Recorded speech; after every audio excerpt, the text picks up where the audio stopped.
Industrial. I am going to be talking about perimenopause and my experiences. Ladies, we need to sometimes stop for a minute and listen to the ticking of our clocks. I am almost 53. I was able to spend some time and to pay attention as to what was going on in my life and the changes that was taking place in my body.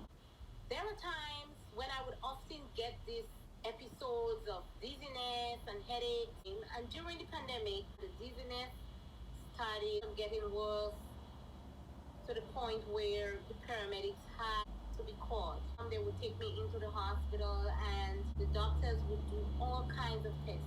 And every result would come back normal. The doctor said everything is okay and you have the heart of a 14-year-old. But I definitely wasn't feeling like a 14-year-old. So after numerous visits to the hospital, they decided that they were gonna admit me to run some significant tests. I stayed for about 1 week in the hospital. The doctors were amazing. I think it was about 5 doctors looking after me. I can honestly say I felt like a princess in that hospital. And kudos to the nurses and the doctors. I had to blush there for a moment because I really fell in love with one of the doctors.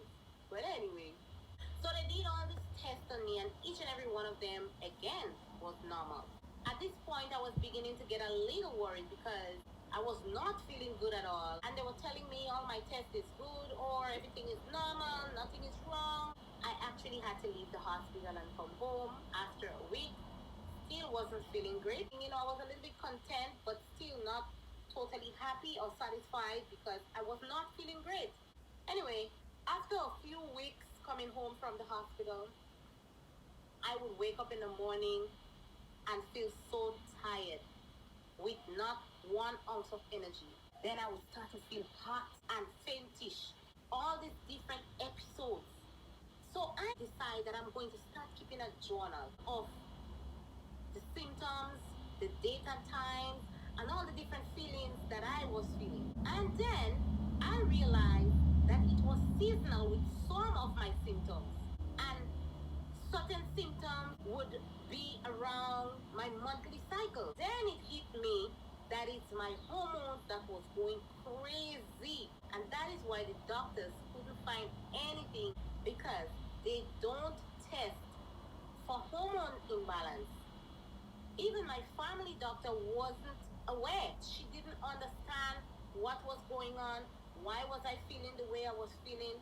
I had to explain to her what was going on with me when I myself understood what was happening. They don't test you. I honestly think that they should have some kind of test once you reach a certain age, that they should have some tests that they could do to find out. So women are suffering out there. My doctor couldn't tell me what was happening to me. I had to ask all the questions. I have to do all my research. Perimenopause is a normal part of a woman's life. It can disrupt your whole life because the symptoms are very bothersome. It is very hard to cope with. It's a struggle to get through your day. It's a total struggle to wake up in the morning because you have no energy. You're just tired and you slept all night. There are times that you don't sleep. You may not get the same symptoms that I have. You may experience it different. But each and everybody go through some kind of changes without even realizing that they are going through menopause or perimenopause. It did stop me from doing the things that I love to do. I had no strength, no energy, no motivation. I am usually full of energy and it was not working for me at all, at all, at all. So it is very important that we ladies pay attention and don't get caught off guard. And listen to your body. Keep a journal. Time yourself. Go to the doctors. Ask